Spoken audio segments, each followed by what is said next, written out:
इस बार निशाना सीमा नहीं हिंद महासागर है। पाकिस्तान अचानक हिंद महासागर में भारत से ज्यादा ताकतवर हो जाएगा, यानी पाकिस्तान हिंद महासागर के बेहद संवेदनशील इलाके में अपनी रणनीतिक पहुंच बनाने की कोशिश भी कर रहा है। डिफेंस डिप्लोमेसी का दायरा अब साउथ एशिया से बाहर जा रहा है। पाकिस्तान ने अपने पैर अब एक तरह से एशिया से बढ़ाते हुए अफ्रीका तक पहुंचा दिया। सोमालिया के साथ डिफेंस पैक्ट करके पाकिस्तान सीधे तौर पर रेड सी में और बाब अल मंदाब के अंदर और या हिंद महासागर के मुहाने पर अपनी मिलिट्री डिप्लोमेसी को मजबूत करने की कोशिश कर रहा है। कुछ तो सोचा होगा जिसको ध्यान में रखते हुए पाकिस्तान ने ये डील की है। क्या पाकिस्तान सोमालिया के जरिए भारत के पश्चिमी हिंद महासागर के सामने अपनी मौजूदगी बढ़ाने की तैयारी कर रहा है? ये भी डील जोरों पर है कि 24 JF-17 थंडर जेट विमान भी शायद सोमालिया पाकिस्तान से खरीद सकता है। पाकिस्तान की ये जो उपस्थिति है, इस उपस्थिति का जो उपयोग है,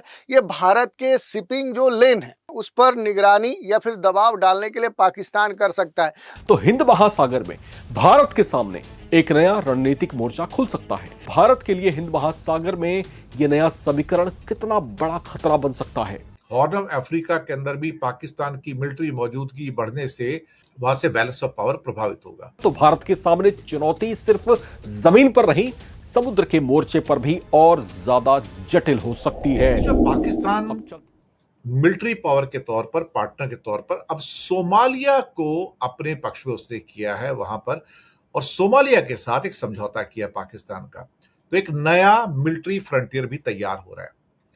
दरअसल मक्का समझौते से ठीक 3 दिन पहले 4 अगस्त 2026 को इस्लामाबाद में पाकिस्तान और सोमालिया के बीच में एक मिलिट्री अंडरस्टैंडिंग होती है। सोमालिया के डिफेंस मिनिस्टर अहमद मुअल्लिम फिकी और पाकिस्तान के डिफेंस मिनिस्टर ख्वाजा आसिफ ने इस पर साइन किए। जो रिपोर्ट आ रही है वो ये बता रही है कि डिफेंस डिप्लोमेसी का दायरा अब साउथ एशिया से बाहर जा रहा है और पाकिस्तान अपनी डिफेंस डिप्लोमेसी को साउथ एशिया से बाहर ले जाके उस डिप्लोमेसी के द्वारा सऊदी, तुर्की और सोमालिया को इंक्लूड कर रहा है। बाब अल मंदाब वहीं पर है। सोमालिया की जो ज्योग्राफिकल सिचुएशन है, जिसे हॉर्न ऑफ अफ्रीका कहा जाता है, ये एडन की जो खाड़ी है और बाब अल मंदाब उसके पास है। ये वही इलाका है जहां पर यमन के ईरान सपोर्टेड हूती ऑपरेट करते हैं, जहाजों को निशाना बनाते हैं, सऊदी तेल रिफाइनरी को भी निशाना बनाते हैं। इसी एरियाज में सोमालिया के साथ डिफेंस पैक्ट करके पाकिस्तान सीधे तौर पर रेड सी में और बाब अल मंदाब के अंदर और या हिंद महासागर के मुहाने पर अपनी मिलिट्री डिप्लोमेसी को मजबूत करने की कोशिश कर रहा है। समझौते के अंतर्गत पाकिस्तान की आर्मी सोमालिया के सिक्योरिटी फोर्सेस को काउंटर टेररिज्म के लिए ट्रेन करेगी। सोमालियन आर्मी पिछले 20 सालों से अलकायदा से जुड़े एक संगठन है अल शबाब से वहां पर लड़ रही है और पाकिस्तान का जो टेररिज्म का जो अनुभव है वो उनके काम आएगा। डिफेंस में यह भी डील जोरों पर है कि 24 JF-17 थंडर जेट विमान भी शायद सोमालिया पाकिस्तान से खरीद सकता है और अगर यह हुआ तो अब तक का सबसे बड़ा डिफेंस सौदा होगा। सोमालिया की जो सिचुएशन है वो तुर्की, सऊदी और पाकिस्तान के साथ बेहद मजबूत एक समझौतों के साथ में है, लेकिन कलेक्टिव डिफेंस पैक्ट का वो हिस्सा नहीं है। भारत के लिए इसकी क्या मायने हैं? देखा जाए तो पाकिस्तान के इस बढ़ती हुई डिफेंस डिप्लोमेसी को भारत का कहना है कि हम इस पे कड़ी नजर रखे हुए हैं कि क्या होगा। हॉर्न ऑफ अफ्रीका के अंदर भी पाकिस्तान की मिलिट्री मौजूदगी बढ़ने से कहीं ना कहीं ऐसा लगता है कि बैलेंस ऑफ पावर में इंडियन ओशन के अंदर जो इंडियन ओशन का जो रीजन है वहां से बैलेंस ऑफ पावर प्रभावित होगा। लेकिन कहीं ना कहीं ये जो इस किस्म की जो डिक्लेरेशन आई है, ये डिक्लेरेशन साउथ एशिया के अंदर एक हलचल तो मचाई रही है ना आखिरकार, और ये हलचल जो है वो कुछ इस किस्म की है कि जहां पर मिडिल ईस्ट के अंदर जियोपॉलिटिकल सेंस में बहुत तेजी से कई बदलाव हो रहे हैं। भारत को घेरने के लिए पाकिस्तान ने एक और चाल चली है। इस बार निशाना सीमा नहीं हिंद महासागर है। पाकिस्तान ने अफ्रीका के उस देश के साथ हाथ मिला लिया है जिसकी लोकेशन दुनिया के सबसे अहम समुद्री रास्तों में से एक के ठीक पास है। नाम है सोमालिया। 4 अगस्त को पाकिस्तान और सोमालिया के बीच रक्षा समझौता हुआ और इसके बाद सैन्य प्रशिक्षण, आतंकवाद विरोधी ऑपरेशन, सैन्य क्षमता निर्माण और रक्षा सहयोग का रास्ता खोल दिया गया। इतना ही नहीं, सोमालिया की नजर पाकिस्तान के JF-17 थंडर लड़ाकू विमानों पर भी है। यानी पाकिस्तान सिर्फ अफ्रीका में दोस्त नहीं बना रहा, हिंद महासागर के बेहद संवेदनशील इलाके में अपनी रणनीतिक पहुंच बनाने की कोशिश भी कर रहा है। अब जरा नक्शे पर नजर डालिए। सोमालिया हॉर्न ऑफ अफ्रीका में है, सामने अदन की खाड़ी, आगे लाल सागर और उसी समुद्री क्षेत्र से होकर एशिया, यूरोप और पश्चिम एशिया के बीच भारी मात्रा में व्यापार और ऊर्जा की आवाजाही होती है। इसलिए सवाल सिर्फ ये नहीं है कि पाकिस्तान और सोमालिया दोस्त क्यों बन रहे हैं। सबसे बड़ा सवाल है, क्या पाकिस्तान सोमालिया के जरिए भारत के पश्चिमी हिंद महासागर के सामने अपनी मौजूदगी बढ़ाने की तैयारी कर रहा है? और अगर आने वाले समय में यह रक्षा सहयोग सिर्फ ट्रेनिंग और हथियारों तक सीमित नहीं रहा, बल्कि पाकिस्तानी नौसेना की नियमित मौजूदगी, संयुक्त समुद्री अभ्यास या लॉजिस्टिक सपोर्ट तक पहुंच गई, तो हिंद महासागर में भारत के सामने एक नया रणनीतिक मोर्चा खुल सकता है।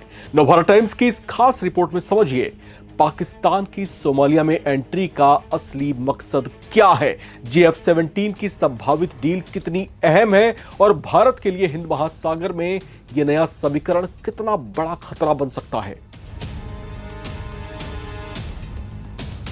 अब सबसे पहले समझिए कि पाकिस्तान की नजर आखिर सोमालिया पर क्यों गई है।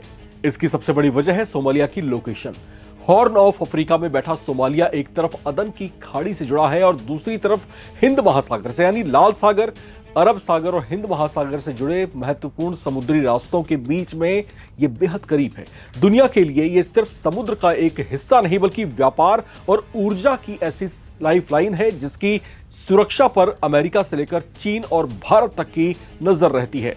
ऐसे इलाके में पाकिस्तान का सैन्य सहयोग बढ़ाना इसलिए महत्वपूर्ण है क्योंकि इससे उसे अफ्रीका के पूर्वी तट पर एक नया रणनीतिक संपर्क मिल सकता है। लेकिन यहां पर एक बात बिल्कुल साफ समझ लीजिए, अभी सोमालिया को पाकिस्तान का सैन्य अड्डा कहना जल्दबाजी होगी। फिलहाल दोनों देशों के बीच रक्षा समझौते, सैन्य प्रशिक्षण, आतंकवाद विरोधी सहयोग, अनुभव साझा करने और क्षमता निर्माण की बात सामने आई है। लेकिन रणनीतिक खेल यहीं से शुरू होता है, क्योंकि सैन्य प्रभाव अक्सर सीधे बेस बनाने से नहीं, बल्कि पहले प्रशिक्षण, हथियार, सलाह और संयुक्त अभ्यास के रास्ते बनाए जाते हैं। पाकिस्तान के लिए सोमालिया इसलिए भी बेहद अहम है क्योंकि वो हॉर्न ऑफ अफ्रीका में अपनी मौजूदगी बढ़ाकर अपनी सैन्य और कूटनीतिक पहुंच का दायरा बड़ा करना चाहता है। 4 अगस्त का रक्षा समझौता इसी दिशा में एक बड़ा कदम माना जा सकता है। पाकिस्तान को यहां पर अपनी सेना के आतंकवाद विरोधी अभियानों और प्रशिक्षण के अनुभव का इस्तेमाल करने का मौका मिलेगा, जबकि सोमालिया को एक ऐसा सैन्य साझेदार मिल सकता है जो उसे प्रशिक्षण और अपेक्षाकृत कम लागत वाले रक्षा उपकरण उपलब्ध करा सके।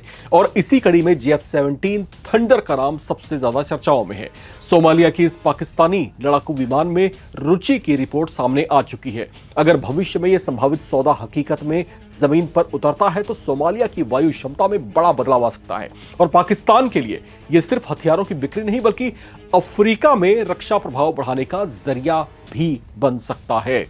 लेकिन इस कहानी का सबसे बड़ा नाम है भारत, क्योंकि भारत के लिए हिंद महासागर सिर्फ समुद्र नहीं है, बल्कि राष्ट्रीय सुरक्षा की पहली रणनीतिक रेखा है। भारत का ऊर्जा आयात, समुद्री व्यापार और पश्चिम एशिया से जुड़े आर्थिक हित इसी व्यापक समुद्री क्षेत्र से जुड़े हुए हैं। ऐसे में अगर पाकिस्तान हॉर्न ऑफ अफ्रीका में धीरे धीरे अपनी सैन्य मौजूदगी बढ़ाता है तो भारतीय नौसेना को इस पूरे क्षेत्र में अपनी निगरानी और समुद्री गतिविधियों पर ज्यादा ध्यान देना पड़ेगा, खासकर तब जब पाकिस्तानी नौसेना की नियमित आवाजाही, समुद्री अभ्यास या लॉजिस्टिक सहयोग भविष्य में बढ़ता है। और यहां सबसे बड़ा खतरा यह नहीं है कि पाकिस्तान अचानक हिंद महासागर में भारत से ज्यादा ताकतवर हो जाएगा। असली खतरा यह है कि उसकी लोकेशन क्या है। अगर पाकिस्तान को अफ्रीका के पूर्वी तट पर लंबे समय तक सैन्य सहयोग का नेटवर्क मिल जाता है तो उसे भारतीय समुद्री गतिविधियों के आसपास अपनी रणनीतिक पहुंच बढ़ाने का मौका मिलेगा। इसका मतलब यह नहीं है कि वो सीधे भारतीय नौसेना की निगरानी करने लगेगा, लेकिन भारत को पश्चिमी हिंद महासागर में पाकिस्तान की गतिविधियों को ट्रैक करने के लिए अतिरिक्त संसाधन और रणनीतिक तैयारी रखनी होगी।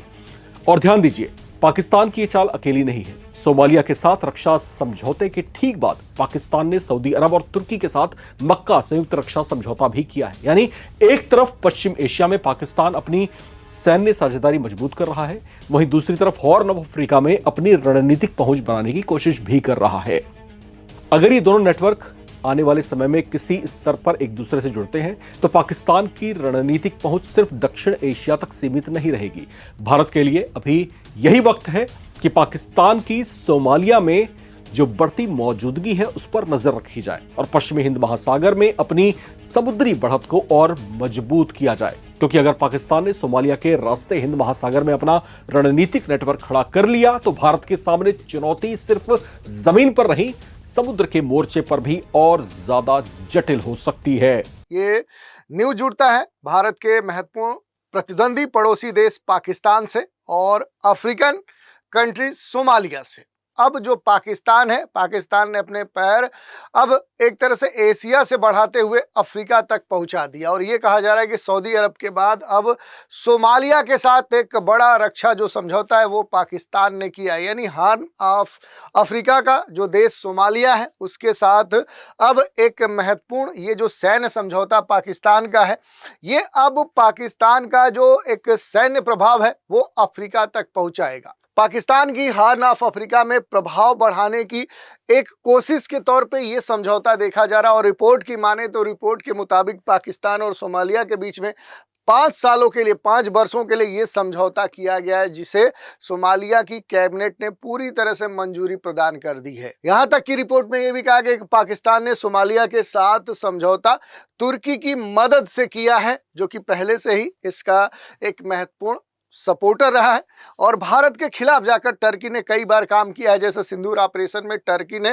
किसकी मदद की थी, तो पाकिस्तान की मदद की थी। एक और महत्वपूर्ण मुद्दा है कि हॉर्न ऑफ अफ्रीका का जो भू राजनीतिक महत्व है वो क्या है, क्योंकि इसी को ध्यान में रखते हुए पाकिस्तान हजारों किलोमीटर दूर जाकर इस हॉर्न ऑफ अफ्रीकन देश कहलाने वाले सोमालिया के साथ सैन्य डील किया है।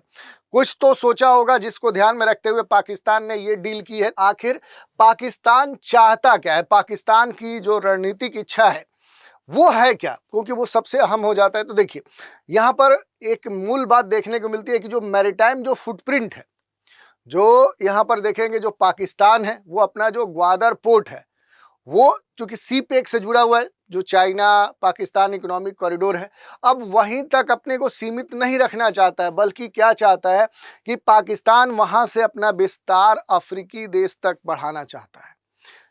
यही नहीं, तुर्की पाकिस्तान की जो एक्सिस है, दोनों की जो एक साझेदारी है वो महत्वपूर्ण है, क्योंकि तुर्की बहुत सारे मसलों पर देखेंगे पाकिस्तान के सपोर्ट में खड़ा रहता है। जैसे कुछ समय देखें तो जब भी भारत पाकिस्तान के बीच में क्लैश होता है तो टर्की क्या करता है कि हमेशा पाकिस्तान का साथ देता है, या किसी बड़े मंच पर हमेशा भारत विरोधी जो प्रोपेगेंडा है, जो एजेंडा है, उसके साथ खड़ा होता है।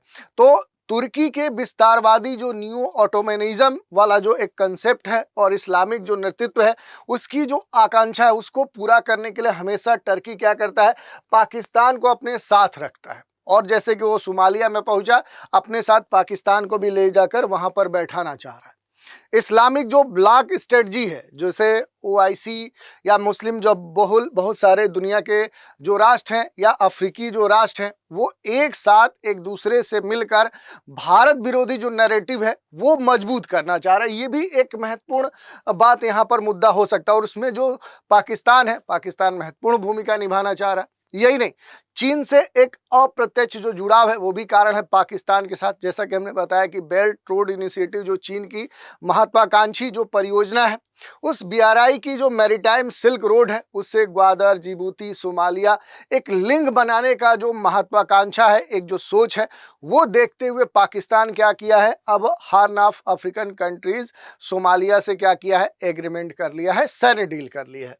अब दूसरी बात हम देखते हैं यहाँ पर, अगर आप देखेंगे भारत के लिए क्या एक तरह से निहितार्थ देखे जा सकते हैं, तो देखिए सुरक्षा के दृष्टिकोण से चिंता हो सकती है भारत के लिए, क्योंकि भारत का भी एक महत्वपूर्ण ये जो क्षेत्र है ट्रेड के दृष्टिकोण से है। अब पाकिस्तान तुर्की की जो बढ़ती हुई इस पूरे क्षेत्र में जो सैन्य मौजूदगी है, ये भारत की जो नेट सिक्योरिटी जो प्रोवाइडर हैं उनके लिए भूमिका या उनके लिए एक चुनौती उत्पन्न कर सकता है इस पूरे क्षेत्र में। यही नहीं, भविष्य में पाकिस्तान की ये जो उपस्थिति है, इस उपस्थिति का जो उपयोग है ये भारत के शिपिंग जो लेन है, जो पूरा जो सी लेन ऑफ जो कम्युनिकेशन है उस पर निगरानी या फिर दबाव डालने के लिए पाकिस्तान कर सकता है। तो भारत के लिए तो एक सुरक्षा जो चुनौती है ये अब देखने को मिल रहा है। अब पाकिस्तान जब वहां पर पहुंच रहा है तो पाकिस्तान क्या करेगा, उनके साथ सिक्योरिटी पार्टनर के रूप में जुड़ना चाहेगा और ये भारत के लिए एक चुनौती आने वाले समय में हो सकता है। सोमालिया जैसे जो कमजोर राष्ट्र हैं उन राष्ट्रों का इस्तेमाल जो है वो पाकिस्तान क्या कर सकता है कि स्ट्रेटेजिक फुट होल्डर बनाने के लिए कर सकता है। तो ये आने वाले समय में देखें तो भारत के लिए इस तरह के कई सारी जो चुनौतियां हैं वो देखने को मिल सकती हैं।